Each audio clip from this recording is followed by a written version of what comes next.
પાટીદાર અનામતને લઈને પાસ હવે વિપક્ષ નેતા પરેશ ધાનાણીને ઘેરવાની તૈયારી કરી રહ્યું છે। આગામી 5 ડિસેમ્બરે પરેશ ધાનાણીને મળી પાસ વિધાનસભામાં અનામત અંગે પ્રાઇવેટ બિલને લઈને સરકાર પર દબાણ લાવવાનું પ્રેશર કરશે। રાજકોટના ધોરાજી ખાતે પાસની સૌરાષ્ટ્ર ઝોનની બેઠક મળી, જેમાં પાસ નેતા હાર્દિક પટેલ પણ ઉપસ્થિત રહ્યા।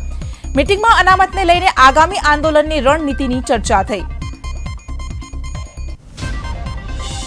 મગફળીના ટેકાના ભાવ અને ખરીદ પ્રક્રિયાને લઈને વિવાદ ચાલી રહ્યો છે, ત્યારે કૃષિ મંત્રી આરસી ફળદુએ નિવેદન આપ્યું હતું કે અત્યાર સુધીમાં 18,000 ખેડૂતો પાસેથી મગફળીની ખરીદી કરાઈ છે।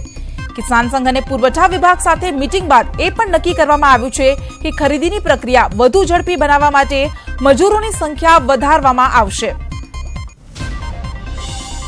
સોમવારથી ખરીદીના નાણાં ચૂકવવાની કામગીરી પણ શરૂ કરવામાં આવી છે। ખેડૂતોની આત્મહત્યાના મામલે તેણે જણાવ્યું હતું કે ખેડૂતોની આત્મહત્યા ગંભીર બાબત છે, તો બીજી તરફ સરકાર 10મી ડિસેમ્બરથી મગ અને અડદની ખરીદીની પ્રક્રિયા શરૂ કરશે, જે અંગે 1 ડિસેમ્બરથી રજીસ્ટ્રેશનની પ્રક્રિયા શરૂ કરવામાં આવશે।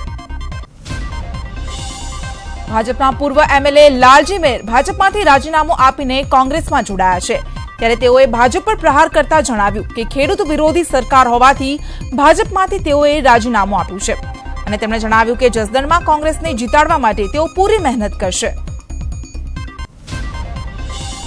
ગુજરાતમાં દિન પ્રતિદિન ખેડૂતોની આત્મહત્યાના કિસ્સા વધી રહ્યા છે, ત્યારે વિરોધ પક્ષના નેતા પરેશ ધાનાણીએ મુખ્યમંત્રી વિજય રૂપાણીને પત્ર લખીને ખેડૂતોના હિતલક્ષી નિર્ણય લેવા માટે રજૂઆત કરી છે અને સરકાર પર ગંભીર આક્ષેપ પણ કર્યા છે।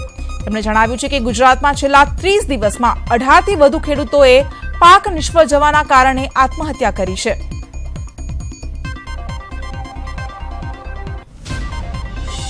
સરકારે કર્ણાટક અને પંજાબની જેમ ખેડૂતોના દેવા માફ કરવા જોઈએ અને અછતની પરિસ્થિતિમાં ખેડૂતો અને પશુપાલકોના સંતાનોને શિક્ષણ ઉપલબ્ધ થાય તે માટે સરકારે ફી માફી કરવી જોઈએ। આ ઉપરાંત ખેડૂતોને અપૂરતા ભાવ, મોડું પેમેન્ટ જેવા અનેક મુદ્દાઓ અંગે પત્રમાં ચર્ચા કરી છે। જસદણ પેટા ચૂંટણીને પગલે રાજકીય માહોલ ગરમાઈ ગયો છે। કોંગ્રેસ આંતરિક જૂથવાદને પગલે આજે ઉમેદવારનું નામ નહીં જાહેર કરે। કોંગ્રેસને એવી ભીતિ છે કે જો તે નામની જાહેરાત કરશે તો પક્ષમાં આંતરિક વિખવાદ વકરી શકે છે, જેના પગલે હવે કોંગ્રેસ ઉમેદવારના નામની જાહેરાત ફોર્મ ભરવાના અંતિમ દિવસો દરમિયાન કરશે। કોળી સમાજ અથવા પાટીદાર સમાજમાંથી કોઈ એકને ટિકિટ મળી શકે છે। કોંગ્રેસે 4 ઉમેદવારની પેનલ તૈયાર કરી છે અને આ 4 પેનલમાં અવસર નાક્યા, વિનુભાઈ ધડુ, ધીરુભાઈ શિંગાળા અને ડોક્ટર મનસુખ જાપટિયાનો સમાવેશ થાય છે। આ 4માંથી કોઈ એક ઉમેદવારને ટિકિટ મળી શકે છે। રાજ્યમાં ધરતીપુત્રોની સ્થિતિ કેટલી કફોડી અને દયનીય છે તેનો વધુ એક દાખલો સામે આવ્યો છે। પાક નિષ્ફળ જતા વધુ એક ખેડૂતે જીવન ટૂંકાવ્યું છે। સુરેન્દ્રનગરના સાયલાના સાંગોઈ ગામના ખેડૂતે 7 વીઘા કપાસનો પાક નિષ્ફળ જવાના આઘાતમાં આપઘાત કર્યો છે। 45 વર્ષીય મનસુખભાઈ શેખ નામના ખેડૂતે પાક નિષ્ફળ જતા આર્થિક સંકડામણના ડરથી જીવન ટૂંકાવ્યું છે, જેમના પરિવારમાં 3 પુત્રી અને 2 પુત્ર મળી કુલ 5 સંતાનો છે। છેલ્લા 15 દિવસમાં સાયલા તાલુકામાં આ બીજા ખેડૂતનો આપઘાત છે। મહેસાણાની ઊંઝા મામલતદાર કચેરીમાં સ્વચ્છતા અભિયાનના ધજાગરા ઉડ્યા। મામલતદાર કચેરીની આજુબાજુમાં ઠેર ઠેર કચરાના ઢગ જોવા મળ્યા, તેમજ કચેરીની બાજુમાં કચરામાં પડેલ બિયરના ખાલી ટીન પણ જોવા મળ્યા। શિક્ષક અને વિદ્યાર્થીઓની ઓનલાઈન હાજરી મામલે શાળાઓને હાજરી અપલોડ કરવા માટે આદેશ આપવામાં આવ્યા છે। શાળા શરૂ થયાના 30 મિનિટમાં હાજરી અપલોડ કરવા ફરી આદેશ અપાયા છે અને આ સાથે જ જિલ્લા કક્ષાના કર્મચારીઓ દ્વારા કામગીરીનું દરરોજ મોનિટરિંગ થશે, તેમજ દરરોજ 1 કે 2 શાળાઓની રૂબરૂ મુલાકાત લઈને ચકાસણી કરાશે। આ ચકાસણી દરમિયાન જો ઓનલાઈન હાજરી અપલોડ નહીં થઈ હોય તો મુખ્ય શિક્ષકથી માંડીને તાલુકા પ્રાથમિક શિક્ષણાધિકારીનો ખુલાસો માંગવામાં આવશે, તેમજ કામગીરીમાં નિષ્કાળજી બદલ શિસ્ત વિષયક કાર્યવાહી પણ હાથ ધરાશે। દ્વારકાના મતદરીએ રત્નસાબર નામક એક માલવાહક વહાણમાં અચાનક આગ ભભૂકી ઉઠી। જોતજોતામાં આગે વિકરાળ સ્વરૂપ ધારણ કરી લેતા આખું વહાણ અગ્નિજ્વાળાઓમાં લપેટાઈ ગયું હતું। દુર્ઘટનાનો શિકાર બનેલું રત્નસાગર જહાજ 500 ટનની ક્ષમતા ધરાવે છે। યમનના સિકોતર ટાપુ નજીક આ ઘટના સર્જાઈ છે।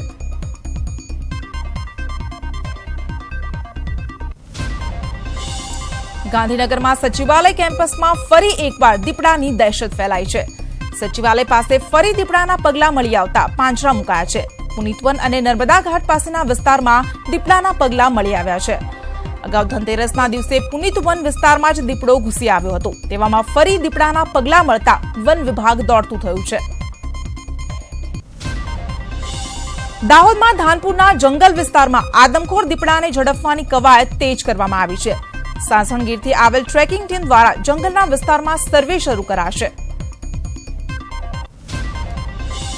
ટ્રેકિંગ ટીમ જે જગ્યાએ દીપડાએ હુમલો કર્યા છે તે તમામ વિસ્તારમાં સર્વે કરશે અને સર્વે બાદ દીપડાને જબ્બે કરવા માટે આયોજનબદ્ધ અલગ અલગ ટીમો દ્વારા કામગીરી હાથ ધરાશે. દીપડાના પંજાના નિશાનના આધારે ટ્રેકિંગ ટીમે હાલ દીપડાની શોધખોળ શરૂ કરી છે. ભરૂચના જંબુસરના કોરા ગામ નજીક નહેરમાં મસ્ત મોટું ગાબડું પડ્યું છે. કેનાલમાં ગાબડું પડતા હજારો લીટર પાણીનો વ્યય થઈ રહ્યો છે. તો આ અંગે જાણ થતા તંત્રએ સમારકામની કામગીરી હાથ ધરી છે. આ તરફ બનાસકાંઠાના ઢીમા પાસે સપરેડા ડિસ્ટ્રીબ્યુટરી કેનાલ લીકેજ થતા લાખો લીટર પાણીનો વ્યય થયો છે. વારંવાર કેનાલ લીકેજ થતા પાણીનો વેડફાટ થાય છે. ત્યારે અધિકારીઓની બેદરકારીને કારણે પાણીનો વ્યય થતા ખેડૂતોમાં રોષ ફેલાયો છે. બનાસકાંઠાના થરાદ પાસેથી પસાર થતી મુખ્ય નર્મદા કેનાલમાંથી પાણીનો વેડફાટ થતો જોવા મળ્યો. ખાનપુર ગામ પાસેથી પસાર થતી નર્મદા કેનાલના નાળા નીચેથી લીકેજ થતા લાખો લીટર પાણીનો વેડફાટ થયો. કેનાલનું લીકેજ થતા રોડની બંને બાજુ પાણી ભરાઈ ગયા હતા. એક તરફ છેવાડાના વિસ્તારોમાં પાણીની અછત છે તો બીજી તરફ પાણીનો વેડફાટ થઈ રહ્યો છે. હિંમતનગરના ગામડી ગામ પાસે હાઈવે પર ઉભેલી ટ્રક સાથે કાર ટકરાઈ હતી, જેના કારણે કાર અને ટ્રકમાં ભીષણ આગ લાગી, જેમાં કાર અને ટ્રક બળીને ખાખ થઈ ગયા હતા. આ ઘટનામાં કોઈ જાનહાનિ નથી થઈ. સુરત મહાનગરપાલિકાના ચોથા વર્ગની ભરતીના મામલે કેટલાક લેભાગુ તત્વો સક્રિય થયા છે, જેમાં નોકરી અપાવવાની ખાતરી આપીને 2 લાખ રૂપિયા સુધી વસૂલવામાં આવે છે. જંગે સુરત મહાનગરપાલિકા આ બાબતને ગંભીરતાથી લઈને સ્પષ્ટતા કરી છે કે ભરતી પ્રક્રિયા મેરિટના આધારે કરવામાં આવશે. દાહોદના દેલસરમાં 2 મહિના પહેલા ફાયરિંગનો ભોગ બનેલા મિલ માલિકે લાંબી સારવાર બાદ દમ તોડ્યો છે. ઉદ્યોગપતિ પ્રસન્ન જૈન પર 4 રાઉન્ડ ફાયરિંગ કરાયું હતું અને ફાયરિંગ કર્યાના બીજા દિવસે જ આરોપીએ આત્મહત્યા કરી હતી. તો 2 મહિનાની લાંબી સારવાર બાદ ભોગ બનનાર ઉદ્યોગપતિ પ્રસન્ન જૈનનું પણ મોત નીપજ્યું છે. અમદાવાદ મ્યુનિસિપલ કોર્પોરેશન દ્વારા સંચાલિત સ્વિમિંગ પુલની ફી બમણી કરવા અને 14 જેટલા સ્વિમિંગ પુલનું ખાનગીકરણ કરવાના મુદ્દે અગાઉ ભારે વિવાદ થઈ ચૂક્યો છે. ત્યારે એમસીએ સ્વિમિંગ પુલના ખાનગીકરણનો મુદ્દો પડતો મૂક્યો હતો, પરંતુ ફી ઘટાડવા અંગે કોઈ નિર્ણય નથી લેવામાં આવ્યો. મ્યુનિસિપલ બોર્ડની બેઠકમાં સ્વિમિંગ પુલની ફી બમણી કરવા અંગે નિર્ણય લેવા માટે દરખાસ્ત કરવામાં આવશે. જો આ બેઠકમાં દરખાસ્તને મંજૂર કરવામાં આવશે તો સ્વિમિંગ પુલની ફી બમણી કરવા અંગેનો અમલ શરૂ થઈ જશે. કોંગ્રેસ અને ઓલ અમદાવાદ સ્વિમર એસોસિએશન દ્વારા બમણા ફીનો વિરોધ કરવામાં આવ્યો છે અને હાલ 14 જેટલા સ્વિમિંગ પુલમાં 7000 જેટલા સભ્યો છે અને ₹6.68 કરોડના ખર્ચની સામે માત્ર ₹3.50 કરોડની આવક છે. ત્યારે આજે ફી બમણી કરવાથી વિવાદ વધવાની શક્યતા છે. બનાસકાંઠામાં સરહદી વિસ્તારમાં પાણીનો પોકાર યથાવત છે. સુઈગામ તાલુકાના 4 ગામના ખેડૂતોને પાણી નથી મળી રહ્યું.